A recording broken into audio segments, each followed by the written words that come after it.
13 knowledge, 13 wisdom, 13 respect. This is your creation 13. Today I wanted to read through Isaiah 53 because it just was rather interesting. I was thinking tonight, actually, I was watching an interview today, and just what it was like for Christ to walk with us during those times, right? You can literally read through Christ's life and know what he was experiencing, what he was encountering,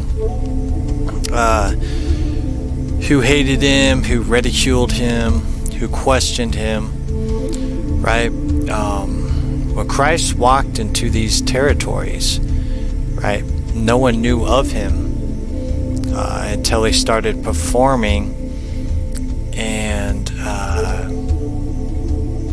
speaking about his discoveries and his teachings that were against or that were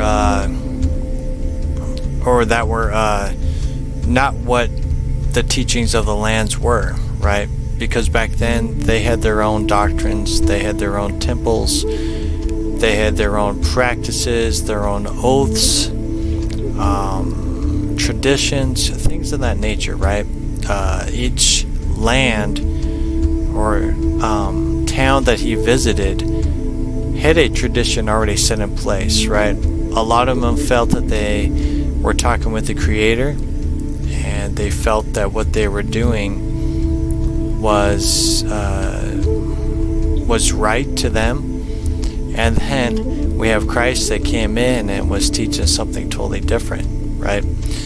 This is why later on, he was entitled, he was performing heresy, which is why he was put to death, and why everybody despised him, because he was creating conflicts among the people, right? He was creating conflicts among spirituality, among religion, and Christ was very vocal about these things. Christ was very vocal about what they were teaching, how they were teaching, and a lot of it just wasn't even about having an encounter at all. It was just reading doctrine, which is what we have today, right? We have the exact same thing of what Christ was talking about back then, about all these churches and doctrines and not understanding what it was meant to have a personal relationship with the Creator, what it was like to have an encounter within yourself,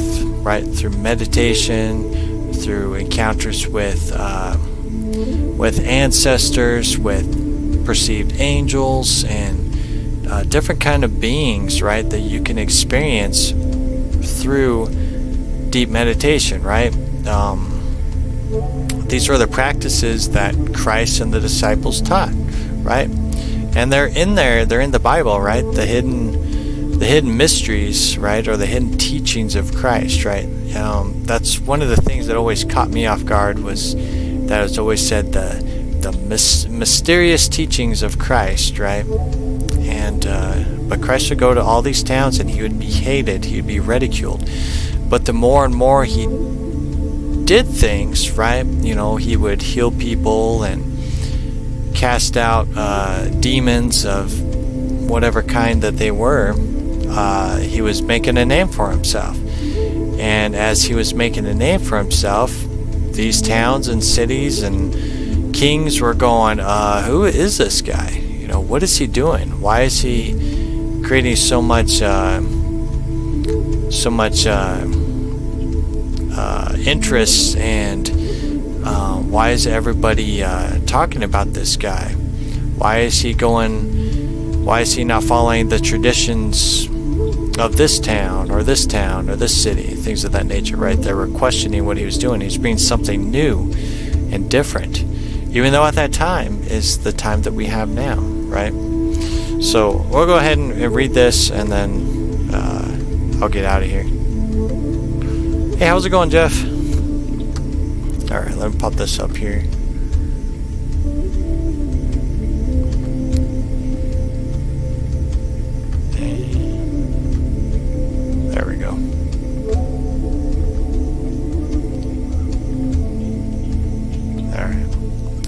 Alright, so Isaiah 53. So who has believed our message, right? This is Christ's message and the disciples. Who has believed our message, and to whom has the arm of the Lord been revealed?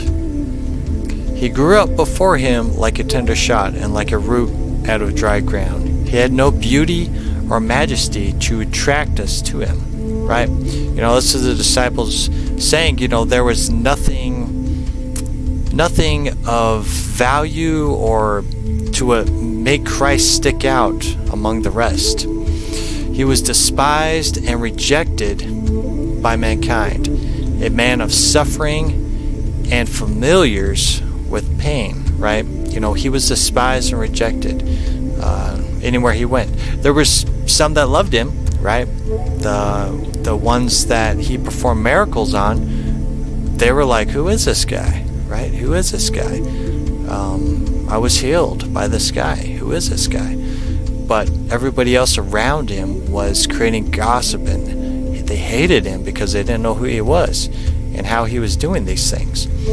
Like one from whom people hide their faces, he was despised, and we held him in low esteem. Surely he took up our pain and bore our suffering, yet we considered him punished by God, stricken by him and afflicted. But he was pierced for our transgressions, he was crushed for our iniquities. The punishment that brought us peace was on him, and by his wounds we were healed. And this was something very important that I felt should be discussed, is yet we considered him punished by God, right? Christ was never punished by God. I feel the churches in general praise the punishment, right? They do. They praise the punishment. People have the crux or the cross with a human being hung on that cross, right? The church praises his pain and punishment. It was never meant to be praised and worshipped. It never was, right? He went through the pain of what he went through to teach something different, to bring back what was lost, right? There's something very beautiful that I'm reading and writing about the new covenant, right? That's what the New Testament's all about. That's what Christ was all about, was the new covenant. And that's what Christ was punished for us, because he was creating something new and different, right? But the church here, they worship his punishment and pain. It was like, oh yeah, he sacrificed us, so then you could do this and you can do that, right?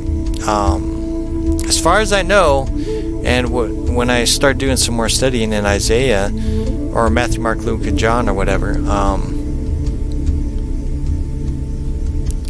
all he said is that, what he was doing was to help everybody see, right? What it was like to have a relationship with the Creator, how to do that you don't need outside temples and idols and all these things, right? All these things, even the Bible, right? The Bible's a beautiful book that I continuously study since I was little, still studying and finding a lot of revelations within it. But people do worship that Bible as an idol, and they will turn their eyes to the Bible instead of directly having a conversation with the Creator through prayer, through meditation. You have to do both. You have to have one foot in the spirit realm, one foot in the physical realm, so then you can learn from both, so you don't get sucked into one or the other. So I really found that interesting, that people today still worship his pain and suffering when we should be glorifying him for what he did, not when he died, but what he did when he walked, right? He was performing miracles and doing things that were never done around that time. So at the end of the day, we'll get back Isaiah 53:6. We all, like sheep, have gone astray.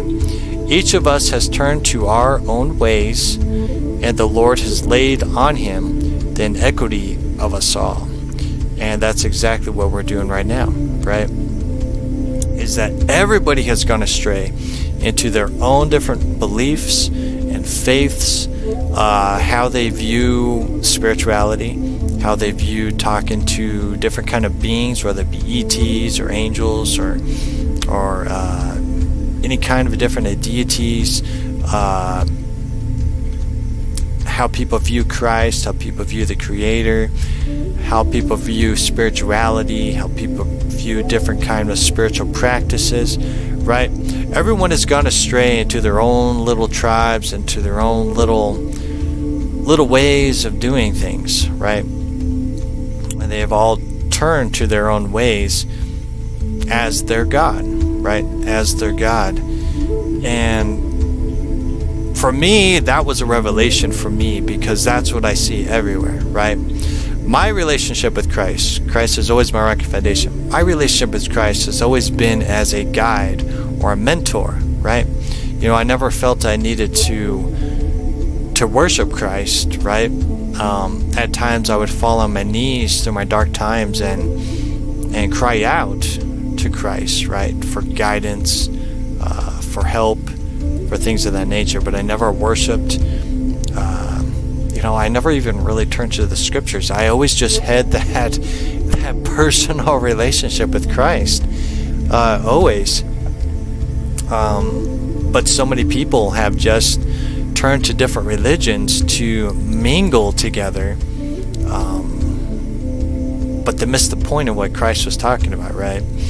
Or people have missed the point of what a spiritual journey is, which is to get back into nature, to commune with the Creator, and become one, grounded physically and spiritually, right? Very simple stuff.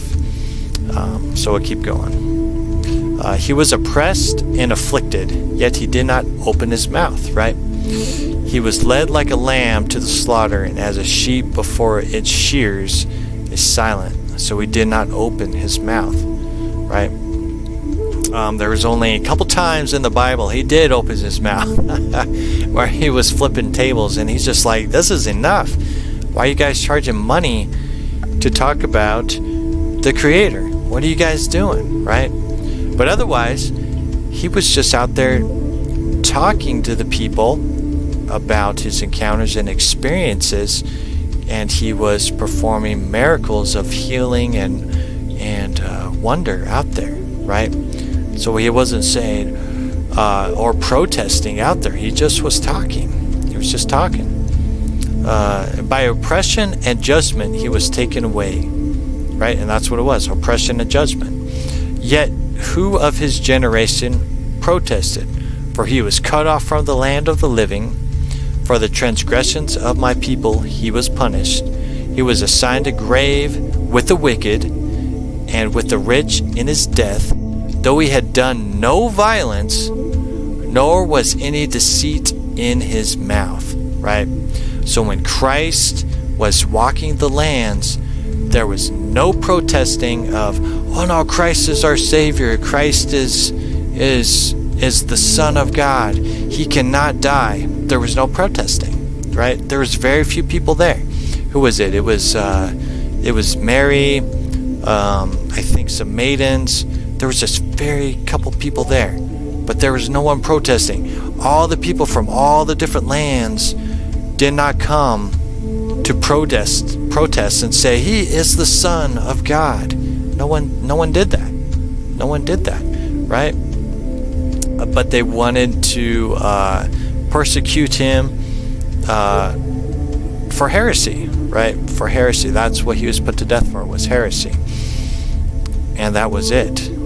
And this is, if you say the Son of God, this is the Son of God, and there was no protesting, what would happen in this day and age? We got so many people that say they're Christ, right? You wouldn't know who was Christ and who wasn't Christ, right? You'd want to see some miraculous miracle, but even if you've seen the miraculous miracles, you still wouldn't know it was Christ. And the reason why I talk about this is because a lot of Christians and a lot of people are still stuck in that mentality of Christ coming back, and how would Christ be? Christ would recognize me for my title, right? And that's not how it works. That's not how it works. And that's why people need to be reading the Bible in some way, shape, or form to understand what it would be like if Christ was here today.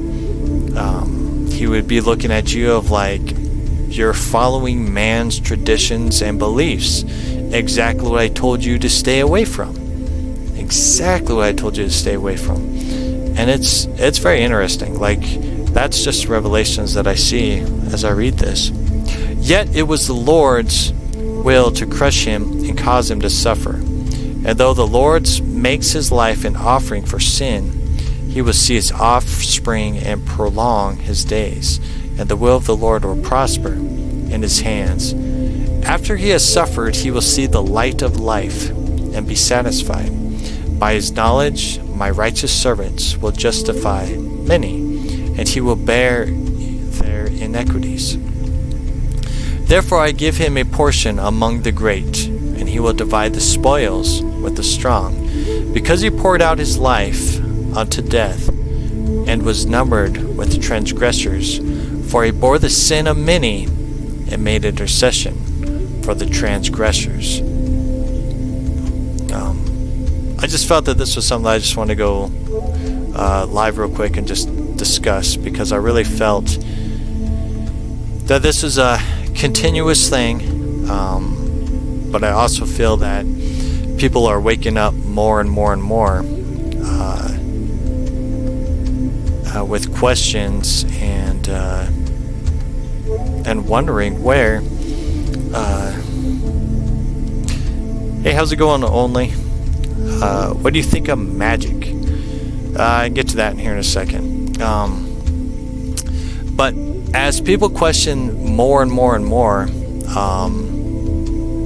about their encounters, about their experiences with Christ,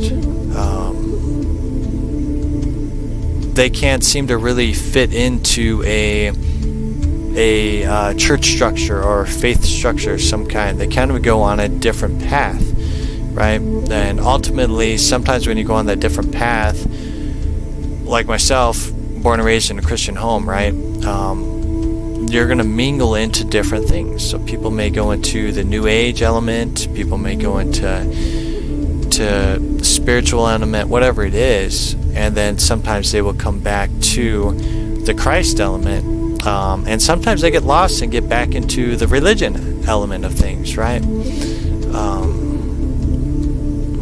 It just depends on what you're looking for, right? What are you seeking? What kind of relationship are you having with the Creator of Christ? Are you protesting your faith instead of encountering your faith, right? That's a big one. I feel a lot of people just protest and speak from their mouth instead of actually encountering the Creator. And I also feel that people don't know still how to have that relationship with the Creator, or even look at that. Today I was watching Daniel Adams' The Supernatural Life, and I was having my daughter watch this exorcism with this girl. She had two entities, I believe, in her. I believe there were two different ones, but they could have been the same. But one was screaming out that she was gay and things of that nature, right? It was a very very loud and obnoxious entity that was confusing her. That was confusing her to think that she was a certain way, or that she needed to do a certain thing, or that she needs to be looking at things lustfully, because that was the second spirit, was the spirit of lustfulness. So she kept saying she's gay, things like that, and then eventually that being left her, and it was very interesting. and then she snaps back in. The girl snaps back as herself, and she didn't know what was going on. She was like, what? And then the second entity came up and said it was a python spirit, a lustful Jezebel spirit, right? So that sucked her into that as well. Because, whatever kind of lifestyle you choose, whether you want to be with a guy and a guy or a girl with a girl, there should be no judgment by that, right? That's your free will choice to do. However, on the flip side, I don't know, I always see, and even with a male and a female, there always seems to be some kind of lustful action, like animal instinct of when you look at a girl or a guy, right? There's always lustful instinct because we're not taught the beauty of a relationship or how to love in a relationship. We're not. What's teaching our children in this day and age, a lot of TV shows and YouTube people are teaching our children very lustful things, right? Not of love, not of beauty, not looking for the beauty of the individual that you may be attracted to. Attraction is going to happen no matter what, but you have to identify what that attraction is. So yeah. So I'm going to close this out real quick, but I will talk about magic real quick. Magic, we all do magic. 100%. We all do magic, right? Every word that you speak, you are invoking, right? Invoking. You have to look that up.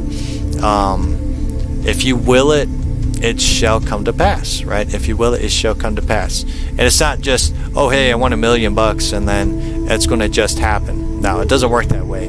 But the interesting thing that I've always noticed with that is when I ask for more abundancy, that's a key word, abundancy, things happen. So you find things on sale, like I got a weight bench, and then I got an incline weight bench, so I can do different things while I'm working out, and they were 75% off. I was like, what? And I bought those things. I was like, yes, it was an amazing find. And what that was is that it was the Creator answering my prayers of abundancy, right? I saved a ton of money on those, so therefore my bank account was still doing good, right? So you got to look at that, because if you ask for $1 million, it's going to get handed to you in ways that you wouldn't think. So say, hey, your bill may be cut in half. There might be a huge sale on food that you buy that saves you $75. You add up that, just like with these weight benches, you add that up. Man, I saved like $200, I think it was, somewhere around there. I saved $200 on these 2 weight benches. I was like, yes. So you add everything up that you get on sale, your prayers are being answered, right? You just have to know what to look for. And it's just always, just like Jeff said right here, synchronicities, right? Pay attention to those synchronicities. Pay attention to what you're looking for, what you're seeking,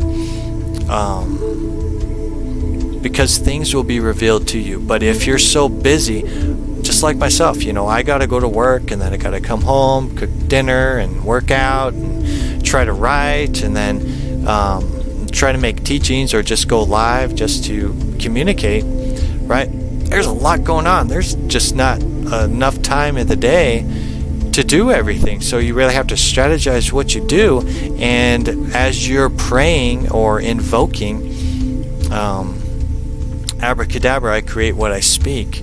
As you're creating, you can miss out on your prayers, right? You can miss out on your prayers. There could have been a sale on something of an item that you were looking for, but because you got so busy, so distracted, you missed out on what the Creator was going to give to you. Or there may have been somebody that was that you were supposed to talk to, but you were too busy doing something else. You got distracted.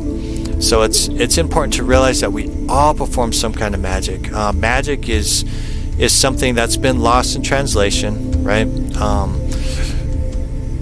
I still need to do a video on the laying of hands. I'm trying to figure out exactly how to discuss it, but it's very simple, right? The laying of hands, because that's what Christ did. He just laid his hands on the person, and then a entity would pop up or emerge, and it sends healing energies through you, right? Which is the same thing as Reiki healing. However, people still need to learn what happens when you lay your hands on somebody is that you're in sync with their energy, so your energies become one, right? I never shake anybody's hands. I do a pound with them, because if you shake a person's hand, you become connected. You're spiritually connected, so you have to cut all those cords, because your energy is going to them, and if you're not careful, their energy will come to you, and then you'll just kind of have a bit of a conflict within your aura field, right? It's bizarre. That's what I experience, right? And we're just not taught this stuff, right? The church will definitely not teach you this stuff, but the New Age and spiritual people will teach you this stuff, and we got to merge it together, because that was Christ's teachings, right? Christ was bringing a new covenant, and the new covenant was having the relationship with the Creator, but that new covenant was also revealing what we are, right? What we are, right? We are little creators, right? It says, "Ye are gods" once in the Bible, right? Just look it up. Ye are gods. It says it only once. We are many creators, and we have abilities as we create, right? Do you want to be a healer? Do you want to be an artist? Do you want to write music? Do you want to make movies and things of that nature, right? All of that is magic. All of it is magic, right? How in the world is a movie or an animation, right? Anime, Japanese animation, still astonishes me. Some of the beautiful things that people write and create, right? It's magic. I always find it funny when I watch certain movies or TV series of people who come into the future, and they're like, "That's voodoo magic." They'll see a TV, they're like, "That is voodoo, that is magic, that is evil." And that's what it would be, right? They would look at it as some kind of magic. It's just very, very fascinating. It really is. But at the end of the day, I just wanted to discuss how people would view Christ today, and just the different mindsets, or the awakening process of what's happening right now, right? People are waking up. People are becoming more in tune with what's going on within the world, right? There's something just not right. The way people are teaching Christ and the Creator, there's just something off. At least that's me personally, right? Some people will watch these pastors and go to church and think it's a miraculous thing, right? And that's because they choose it. They will it to happen. And there should be no judgment by that. However, right, just like with myself, my message is to help you look deeper, to help you have a personal relationship with the Creator, to help you have a personal relationship with Christ, discover the anointing within you, have the encounters, right? Just as Christ had encounters, right? He talked to Elijah and Moses, and he talked to many other beings through meditation, right? He showed his disciples, "Hey, I'm going to show you this, right? I'm going to show you what I look like in the Spirit. I'm going to show you these things." And he did, and it was very beautiful. And I would love to show you what I encounter, what I experience, but you can't really do that without making some kind of flashy video to kind of express what I encounter or what other people encounter, right? I don't know. My kids, they think outside the box just like I do, and I was just showing my son, I'm like, "Hey, what do you think about these videos?" When they show these different kind of just different actors and and imagery and things like that. He's like, well, to me, Dad, it's just a waste of time. He's like, if I'm going to listen, I'm going to listen what the person says. I mean, if you're going to show me things, right, it's irrelevant. Unless if you're trying to show what a entity looks like hey, this being looked blue. Well, then I'll show you a picture of this blue being, right? That would make sense. But trying to show emotions or something else, right? As my kids tell me, that's not what grips them. It's the personality of the person that's talking, and it's how they handle the situation. And I observe that because I don't have a lot of time to create a lot of things, so I gotta just do what I can. So I'm like, I ain't gonna waste my time doing that, because people are gonna listen to what's being spoken. If it's for you, it's for you. Synchronicities, like Jeff said, it's gonna happen, right? It's just something that we have to look deeper. And at the end of the day, to close this out, at the end of the day, you got to view where you're at in life right now, right? Like myself, I'm going through some spiritual stuff, that definitely is hard, right? That's where it goes into the videos I was talking about a couple videos behind, talking about cursed land and things like that, right? I've been looking into that stuff and looking at ways to heal the lands and to make things beautiful, to make the healing process happen, to make the elementals alive, right? When I lived in my old house, I was having a lot of encounters with the elementals, because the very last thing that I remember is that these elemental spirits were just playing through the trees. They were just walking. They would go through this way because there's a hill over here, so they would just make all the trees rustle because there's no wind, but the trees would just rustle. And then in front of my house there was a tree, and then they would rustle through that. So they were circling around, creating kind of a vortex, and they were just having fun, and it was bizarre. And then we started selling our house, and we're moving from one house to another house just until we got situated. We finally bought this house, and we're finally getting settled in, so I can finally start doing meditations and getting back in tune with nature, which I think is why some of the encounters I'm having right now is saying, hey, get back into nature, Adam,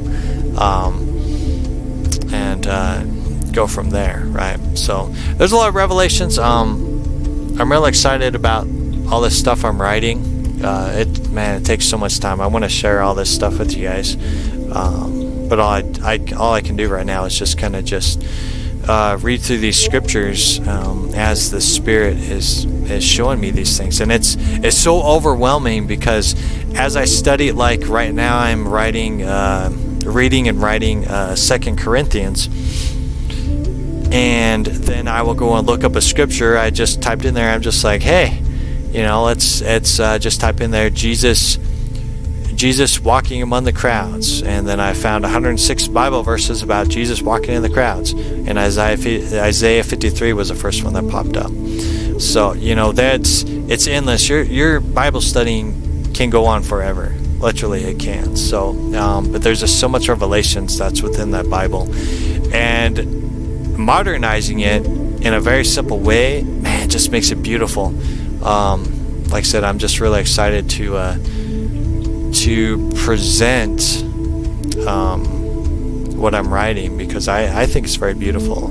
And as I continuously write, I keep seeing new things, and I keep seeing simpler ways to kind of present Christ's message as a personal message, as well as present Christ's message in a way that anybody can understand it. Even a small child can understand it. Because even reading through Isaiah 53, there's a lot of things, like he grew up before him like a tender shot, and like a root out of dry ground, right? A child's not going to understand what that means. And we have to get out of that mindset of that we're talking to adults when we need to be focusing on the children. That was one of the things I always noticed in church is like, oh, we need to send our children to the nursery or what, things like that, because we got to teach the adults. But the children should have been there too. The children should have been there learning, and the pastor should have been teaching the children too, right? Why are we focusing so much on the adults when we need to also be focusing on the children too? Because we're teaching adults and children. That's what Christ was doing. He was teaching the adults and children. Christ didn't say, oh, is there children in the crowd? Oh, we got to move those children that way because we got to talk about adult stuff. No, he was bringing everybody in. He was just talking about the beautiful message and things of that nature to the people. And that's what we need to get back to. Or we can talk to children and adults to teach them about spirituality, to teach them about love, like we're talking about with relationships, teach them about love, and we honor and respect and things of that nature. So I could talk forever, so I'll get out of here. So love yourself, keep shining bright, continuously research, pray, meditate. Things are changing drastically. A lot of revelations are continuously being revealed through this state of confusion, chaos. Just keep your faith, keep your focus. Like Christ is my focus, Christ can be your focus as well. So just continue on with your faith and just keep it as simple as you can, because I think the more each of us discuss what Christ does for us in a simple way, and even as parents like myself, we can look at our children and ask our children, hey, what do you think about the Creator? Hey, what do you think about Christ? Like, what is their mindset?